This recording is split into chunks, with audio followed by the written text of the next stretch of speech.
Hi, Assalamualaikum. My name is Nur Hazwani binti Muhammad Razali, and I will be explain and answering the first questions of the case study, which is analyzing the federal government debt from 2010 to 2020. Budget constraints is one of the major problems facing by the majority of the country in this world. This is the condition where the country does not have enough financial resources to support the administration of the country. It is also happens when the country's collection of tax and non-tax revenue is less than the total expenditure.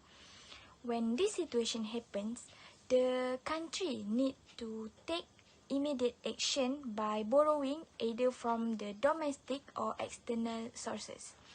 The borrowing will make the debt of the country increase as they need to repay back the amount of money that they borrowed. Most of the developing country is involving in the borrowing transactions, such as at the year of 2020, Japan has the highest percentage of debt to GDP in the world, which is 234.18%, and the second lead is Greece with a percentage of 181.78%. These two countries actually is having difficulties to repay back the debt that they have, and resulting to inability to cope with the financial situation in the country.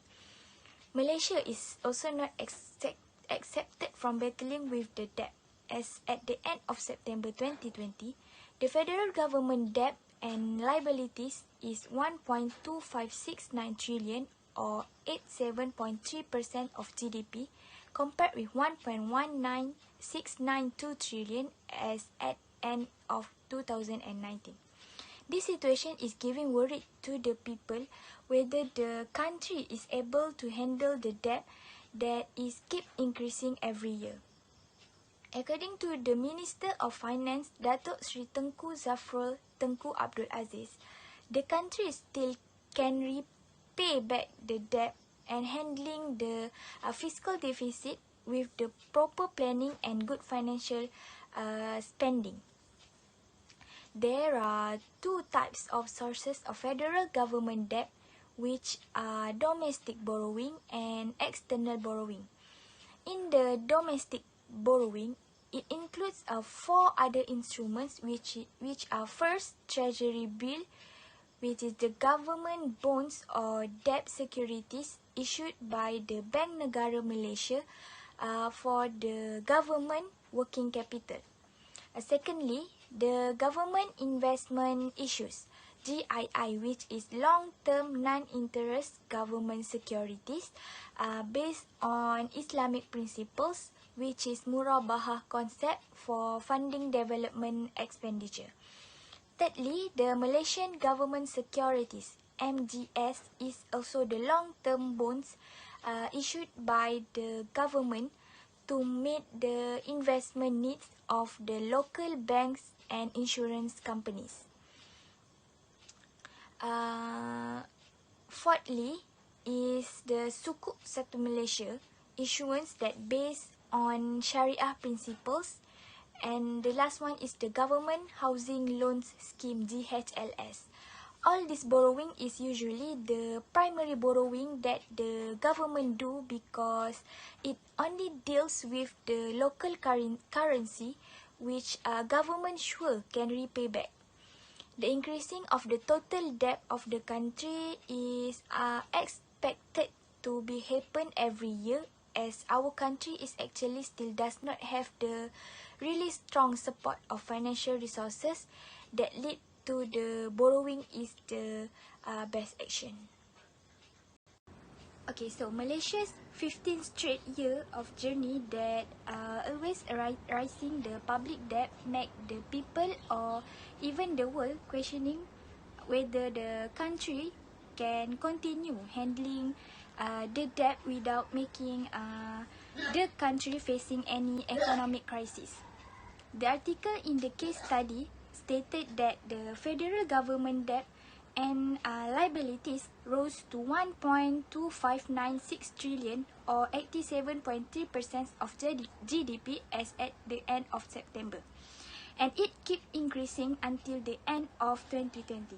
This is because there are so many pressure that make the government to increase the debt, such as what happens in 2020, where the country being hit by the pandemic COVID-19, that makes the government forced to make the borrowing to dealing with the current situations. Then it is the responsibilities for the government to handle carefully and dealing with the upcoming circumstances.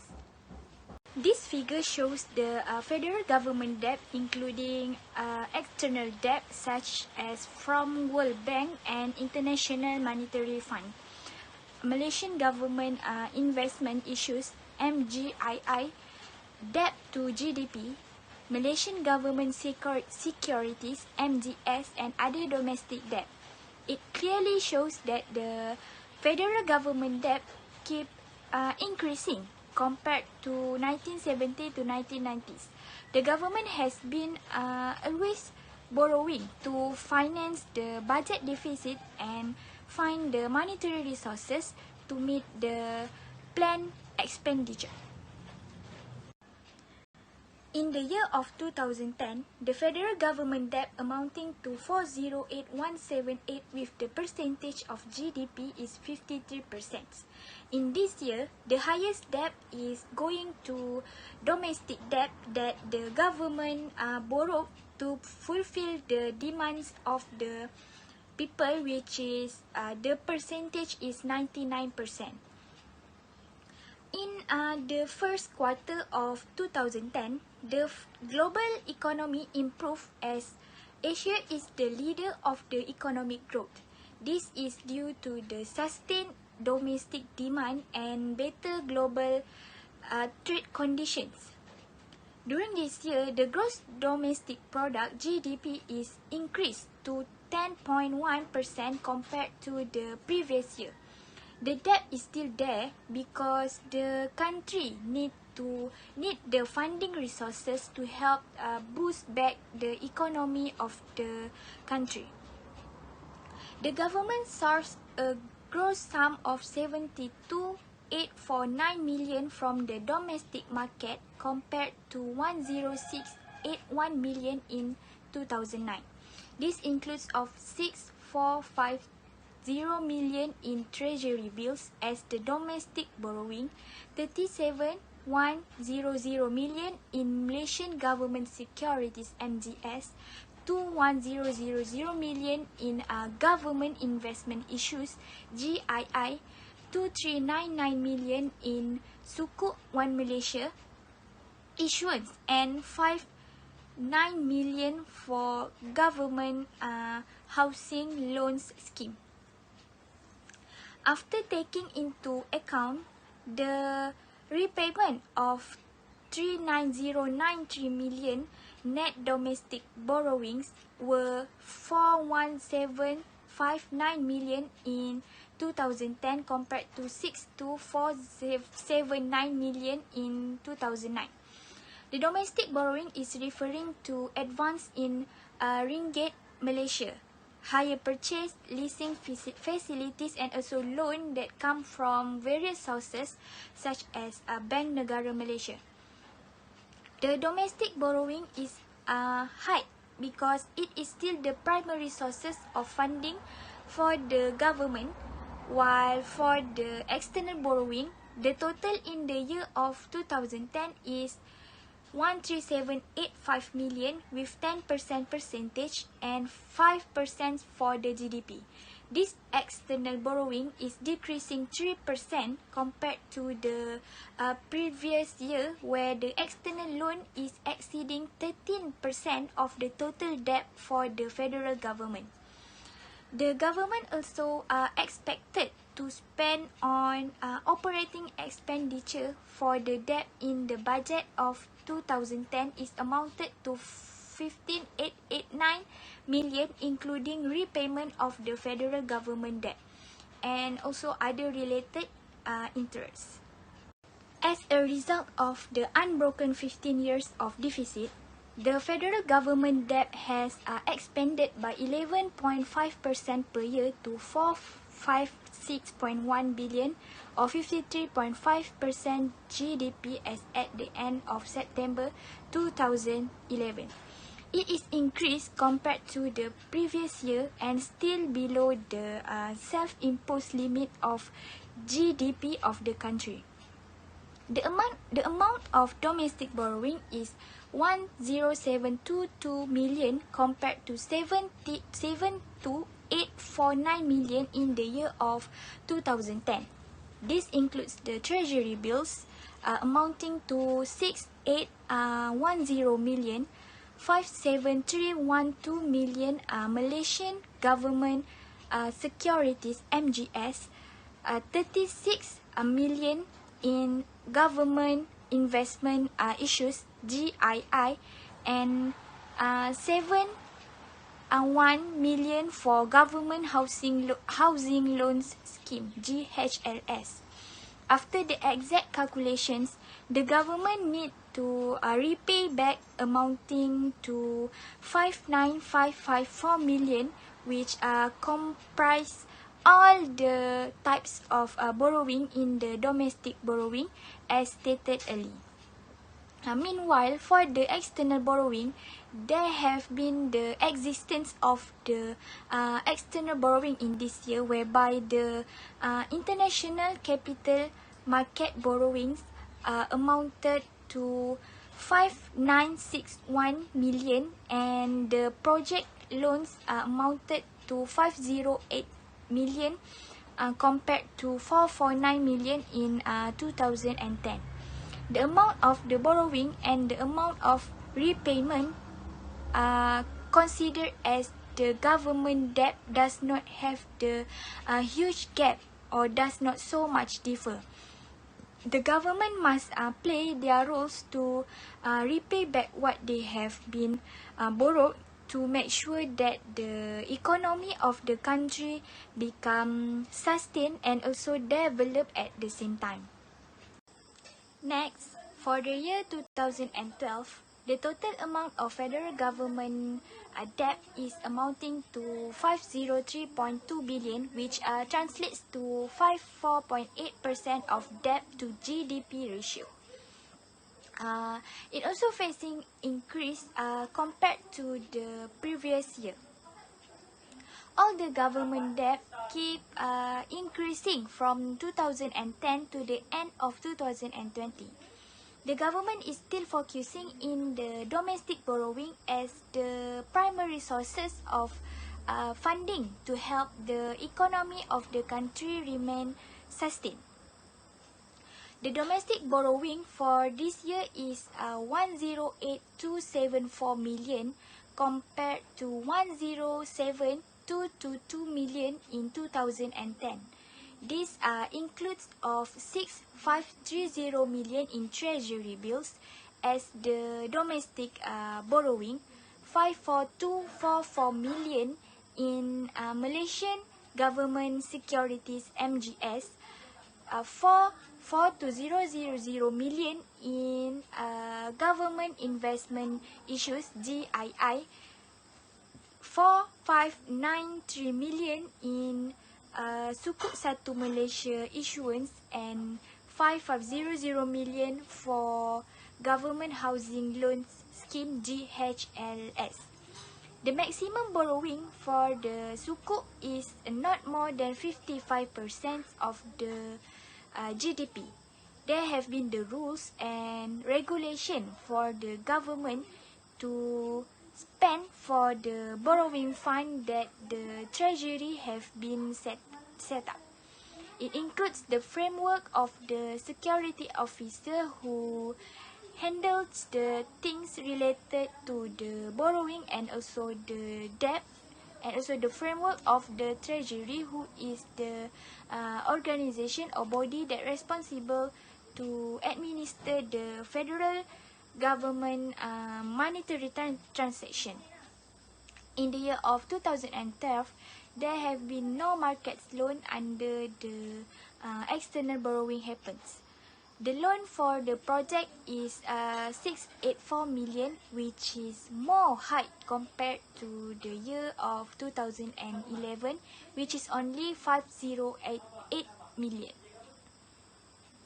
This is still under the governance of Prime Minister Datuk Seri Najib, where there are so many projects for development that the government plan during that year to increase the services given to the people.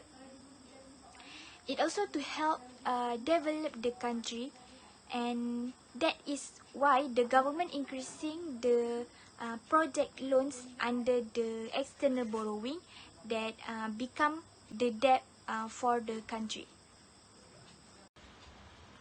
Moving to the year of 2013, the federal government debt is increasing to 7%, which is 53985 million, that consists of domestic borrowing, 97% for 523095 million, and external borrowing, including the external assistance, total of 16763 million, which is 3%. Look back to the year of 2010, there are no declining of the federal government debt due to so many factors, such as the government need the additional fund to handle the situations happens in the stated year.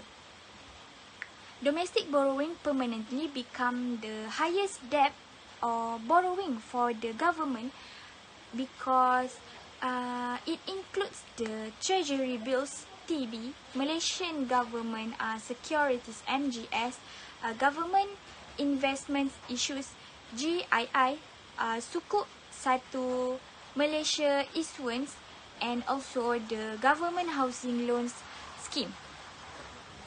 This is mainly the primary debt that the government have and need to handle with care to avoid any circumstances happens in the future that will affect the economy of the country and also the stability of the country.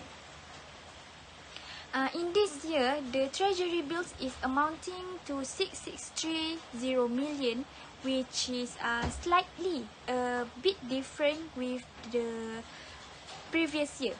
The Malaysian Government Securities MGS is 59457 million, and 41 million of the Government Investment Issues GII, and 4,400 million for the Government Housing Loans Scheme GHLS. The differences for every year is actually not so wide, as the government is doing deep analyzation to make decision on what things should be prioritized, as handling the debt is the big responsibility for the government. 2014 gives another new chapter for the government to plan carefully on how much financial resources that are needed for the country to finance the operating expenditure. The government is still committed to repay back the debt, as the government is prioritizing the domestic borrowing, whereby it only deals with the ringgit Malaysia and not the external currency. That is why the government take the domestic borrowing as the primary borrowing that later will become the debt for the government, because the government know that they can afford to repay back and decreasing the deficit. As at 31 December 2013, the federal government debt is calculated at 582.828 million. This cost shows that there is the increment of 42970 million, which is 8% compared to 539,857 million in the year 2013. From that, 97.1%, which is 56605 million, is come from domestic borrowing, and 16771 million is the external borrowing that the government do with the third party or outsider. In the domestic borrowing, treasury bills is amounting to 4320 million at 0.8%. Malaysian government securities was calculated at 329632 at 58.2%. The Malaysian government securities is the biggest contributions to the external borrowing by the government. Meanwhile, for the government investments issues GII, amount of RM 1855 million is being borrowed and 2400 million for Sukuk Satu Malaysia. And 4.6%, which is 2, is for the government housing loans scheme that already being monitored carefully by the government. The issues of over-borrowing should not be arise because the government should look carefully from various perspectives before making any decision. The percentage of KDNK in this year is 44.06%, that shows a bit of decreasing compared to 54.8% in the previous year, which is 2013. In 2015, the total debt of the federal government stood at 630,540 million. This amount showed the increment of 47.712 million, which is 8.19% compared to 5.828 in 2014. From that, 96.59% from the total federal government debt is dominated by the domestic sources, amounted to 609,093 million, and 21,477 million is from the external sources. Domestic borrowing still become the major sources for the government to finance the operating expenditure that needed for the strong financial resources.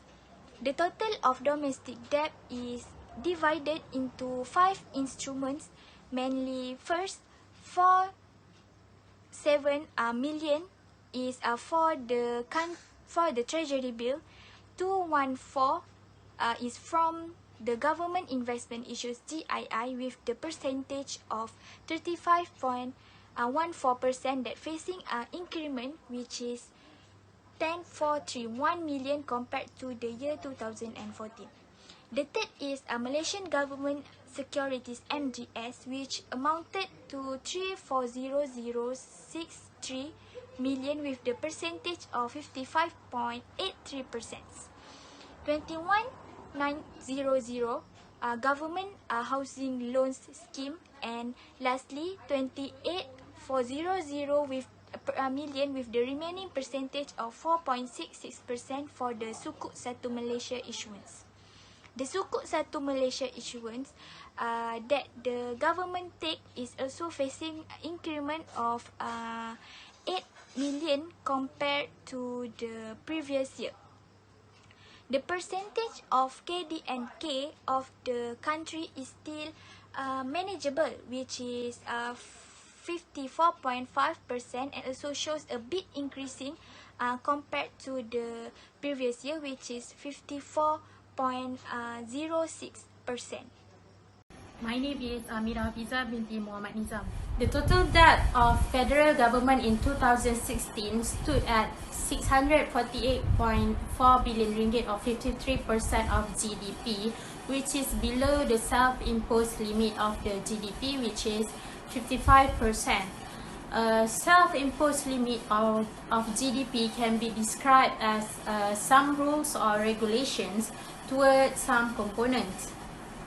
The first rule that has been stipulated in Statute Paper 76 of 2009, Loan Local Act 1959 and the Government Funding Act 1983 concerning the domestic debt ceiling that consists of MGS, MGII and MITB do not exceed 55% of GDP. Next, the offshore borrowing ceiling was prohibited to exceed 35 billion ringgit, like has been stated in Statute Paper 77 of 2009 and External Loans Act 1963. And the last regulations of self-imposed limit of GDP was the issuance of conventional treasury bills that not exceed 10 billion ringgit that has been established in the Treasury Bills Local Act 1946. All of the rules must be considered by the government from time to time and according to the guidelines. In the previous year, the total of domestic debt to the total debt amounted is 609.6 billion ringgit, which represents 97%, and it was decreased to 96%, amounted 624.8 billion ringgit in 2016. In terms of percentage of the GDP, the amount of domestic debt was decreased just once from 2010 to 2016. The total domestic debt to GDP in 2010 was 38% and has increased to 53% in 2015, 51% in 2016 before declining to 49% in 2017. In 2017, the amount of federal government debt was 686.8 billion ringgit, that represent 51% of GDP. It was still below the self-imposed limit of GDP, which has been stated in 2016. The amount of domestic debt was 665.5 billion ringgit, which represents 97% to the total amount of debt, and it was increased from the previous year. Besides, the total domestic debt to GDP was decreased, which represents 49%, and it has been proved that there was a slight deduction of percentage from the previous year. According to the Ministry of Finance, the domestic debt can be described in components, which are treasury bills amounted 4.5 billion ringgit, MGS amounted 364.6 billion ringgit, MGII amounted 268 million ringgit, and the government housing sukuk amounted 28.4 billion ringgit. In details, government housing sukuk was included in federal government debt because it was actually under the corporatizations of Treasury Housing Loans Division that was started from 2016. And formerly, it was known as Public Sector Home Financing Board, or LPPSA. For the next component, which are offshore borrowings with total amount of 21.2 billion ringgit, and it is consists of market loans and project loans that cost 15.6 billion and 5.7 billion ringgit. For 2018, the total amount of federal government debt was 725.2 billion ringgit, that represents 52% of the GDP, and in record, it was still under the self-imposed limit of GDP.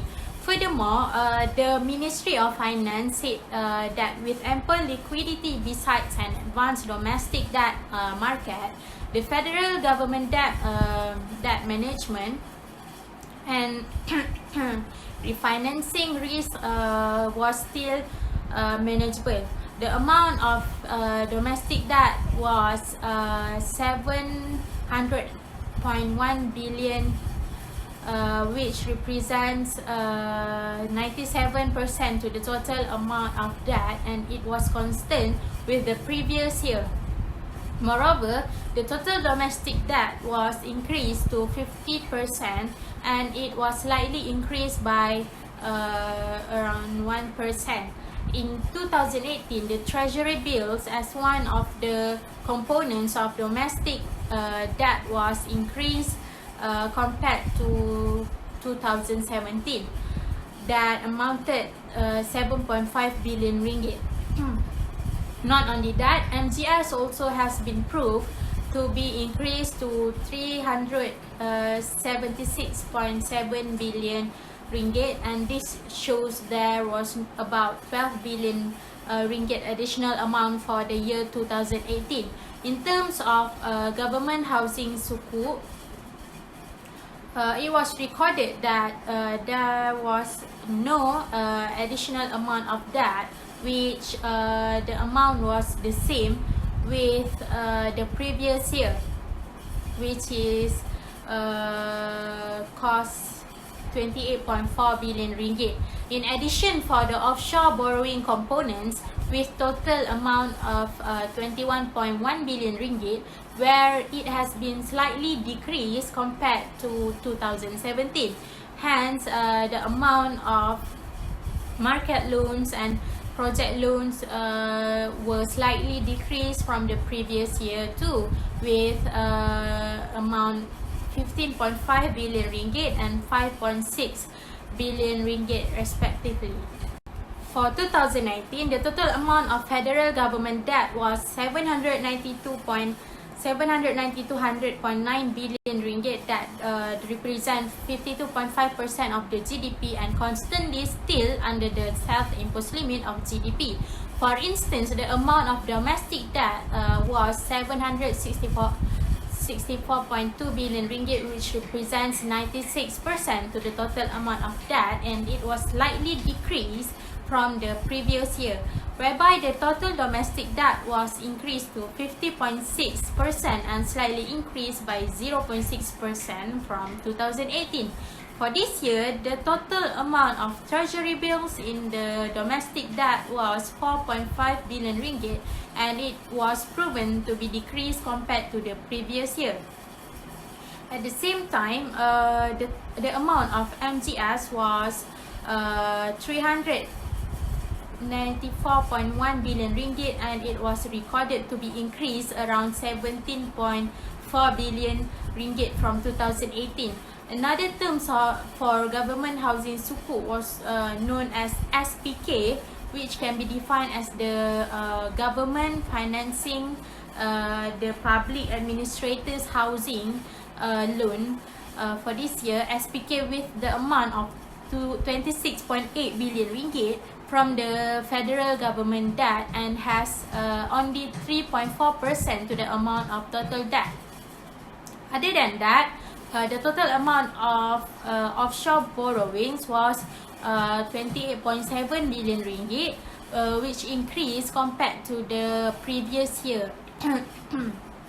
Offshore borrowing in the domestic debt that consists of market loans and project loans, like has been mentioned before, with the total amount of 23.3 billion ringgit and 5.4 billion ringgit, and likewise it was increased for the market loans, while decreased for the project loans from 2018. In 2020 budget, the federal government's debt was projected to be about 53% of the gross domestic product, with a 3.2% fiscal deficit. The COVID-19 pandemic, on the other hand, has prompted the government to implement fiscal stimulus package as a counter-cycle measure to ensure the citizens' well-being and the economy's resilience. As a result, Parliament passed the temporary measures for government financing for Coronavirus Disease 2019 Act 2020, allowing that the government to raise its debt statutory limit from 55% to 60%, and this will consequently provide the fiscal space that is required for the implementation of the economic stimulus package and plans for recovery. The federal government debt stood at 874.3 billion ringgit or 60.7% of GDP as recorded by end of September 2020. Besides, the debt is 96.7% ringgit denominated and the rest is in foreign currency, which indicating sufficient domestic liquidity backed by a well-developed domestic debt market and strong institutional investors. At the same time, this helps the federal government to collect funds from within the country, yet reducing its exposure to currency risk. For the domestic debt, it was increased to 845 billion ringgit compared to 2019, which shows MGS in the component with total amount 436.6 billion ringgit, MGII which cost 360.3 billion ringgit, and MGS remain as the main debt instrument for the federal government with 49.9% from the total debt. Not to be forgotten, the remaining balance of SPK at the end of 2020 was 24.1 billion ringgit or 2.8% of the total federal government debt. As for the offshore borrowing components, the total amount of market loans and project loans remain constant at 29.3 billion ringgit, just below the 35 billion statutory limit. I am Nur Asma binti Nur Effendi, and I will explain on the question number 2 in the case study, which is the importance of the fiscal consolidation during the pandemic COVID-19. So the first important would be to counteract the negative impact on the economic growth during the pandemic of COVID-19. So first and foremost, we have to know what is fiscal consolidation. Fiscal consolidation is a step taken by government to check the rising fiscal deficit. What is fiscal deficit? Fiscal deficit is when the expenditure of the government is more than the income of the government. The budget is called as deficit budget. Fiscal consolidation is a well-deliberated effort of the government to minimize the fiscal deficits and the public debt. Since last year, when the government imposing a lockdown or movement control order, MCO, it causing a severe economic impact on the global supply chain, bankruptcy, plummeting stock market, and as well as unemployment. Overall, it is destroying the world economics. So when the company is at fragile, fiscal consolidation could therefore tip the economy back into recession. Therefore, the fiscal consolidation has played an important role as a remedy to counteract the negative impact on the economic growth. Of course, Malaysia has developed countermeasures to prevent an economic collapse. This include when Malaysian government announced an economic stimulus package to cushion the resulting impact from the COVID-19 outbreak, as well as reinvigorate the growth of the Malaysian economy. Economic growth is expected to decline by 3.7% last year, but it can be counterbacked by the fiscal policy and fiscal consolidation with expansionary monetary policy.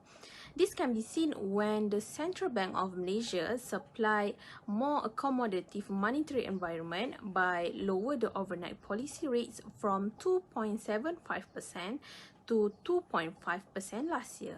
However, by looking from the statutory debt of the country, it gives the notion that we still have room to borrow. This is further explained by the Governor of the Central Bank, Datuk Noh Syamsiah, that the country doesn't have to be involved in unconventional monetary policy as the bond market has recovered stable. So what is unconventional monetary policy? It is a short-term measure that captured by the Central Bank to end the exceptional economic crisis.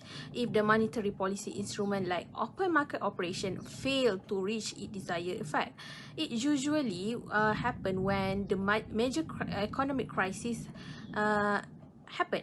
But in the case of Malaysia, there is no urgency need of this unconventional monetary policy. Next important of fiscal consolidation is to increase levels of confidence of foreign investors. The article shown that the nation debt keep increasing during the recent year, which is now over 15%.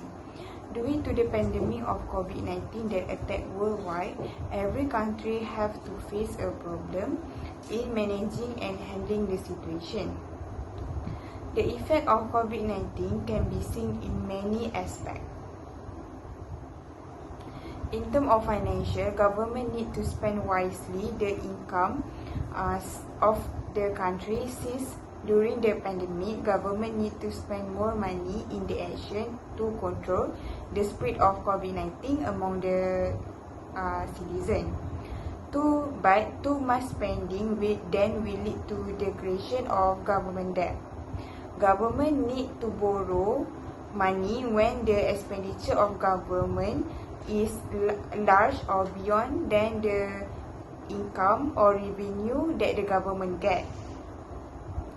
High amount of debt that the government have will give negative impact to the country, such as the confidence level of the investor who make an investment in Malaysia will be reduced. According to the United Nations Conference on Trade and Development, there are significant drop in foreign direct investment inflows for 2020 by 68% to US $25 billion in Malaysia compared to the other 5 countries in ASEAN. This situation happened because the increasing of debt that Malaysia has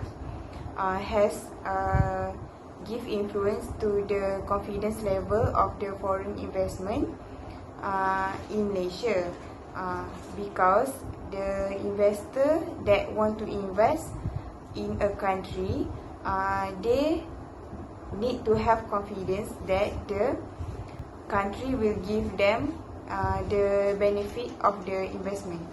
To get back the confidence of foreign investor to invest back in Malaysia, the fiscal consolidation, which aim to reduce the deficit and government debt, can be used to improve the condition and lead to the economic growth of the country. If the country is having a stable economy, it will make the investor confidence to make an investment in Malaysia. Assalamualaikum warahmatullahi wabarakatuh. My name is Nur Sabrina Sarah binti Zakaria. So today I'm going to explain about the second importance of fiscal consolidations during COVID-19, which is reduce government statutory budgetary deficit and debt accumulation. According to the case study, Malaysia debt burden has increased due to the increase of operating expenditure to fund COVID-19 stimulus and recovery plan, which cost around RM55 billion. This initiative or government injection has taken by the government to ensure that people could survive during this pandemic and to ensure that the economy of the country is running well. Thus, Malaysia debt and liabilities of GDP has increased to 7.5% from 2019, which RM1.1 to RM1.2 trillion ringgit. And having so much debt in this country is not good, as it will affect the economy of the country itself. Therefore, the debt to GDP ratio is needed to ensure that there is limitation for the government to make a debt. Debt to GDP is a formula that compares countries' public debt to its GDP, and the debt to GDP ratio accurately predicts a country capacity to repay its debts by matching what it owes to what it earns by the government. Other than that, Malaysia also has a statutory debt, which often known as debt ceiling, which it was a limit set by the government, which is 60% by the GDP of the country. Therefore, government still has a space to make a debt to help the vulnerable group that has affected by this pandemic. Apart of that, to reduce government's statutory budgetary deficit and debt accumulation, fiscal consolidation has been introduced by the government to control and stabilizing the problem. Budget deficit is when government spending has exceeded the amount of the government income received, and it can also be reduced by economic growth, which needs more revenue and lacks expenditure, this can refers to the article. Budget 2021's estimated fiscal deficit RM 84.84 billion ringgit is likely to increase the federal government direct debt, which the GDP of the country is slightly higher than 2019, which are from 793 billion to RM 874 billion, which government spending has exceeded the government income received. This problem occur due to the debt that has taken by the government to fund COVID-19 problems. So that government has used government guarantee, which are Malaysian Government Securities MGS, which issued by the government to raise fund to help in development expenditure and budget deficit and prepayment of some of the government revolving loans. According to the case study, there are 3 committed government guarantees, which are Mass Rapid Transit, Prasarana Sdn Bhd, and Pan Borneo project, which all this project is for the development of the country, which it can give a long-term investment to government and can help to boost the economy of the country, which by this project, unemployment rate will decrease, and in return, it will give government a huge amount of revenue after the project have done. Thus, the debt from the revenue could be reducing.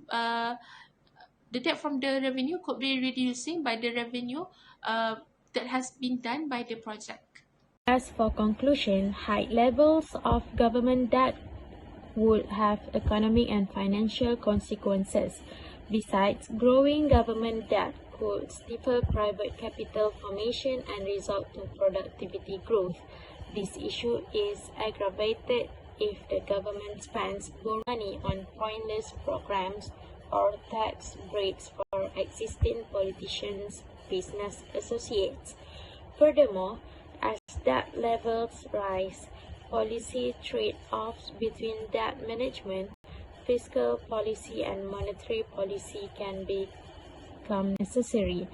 Hence, poor fiscal management and high debt levels can jeopardize monetary policy goals by raising inflationary expectations, leading to higher real interest rates and currency depreciation. However, debt and deficits are unsustainable in the medium term without fiscal consolidation. That's all from us. Thank you.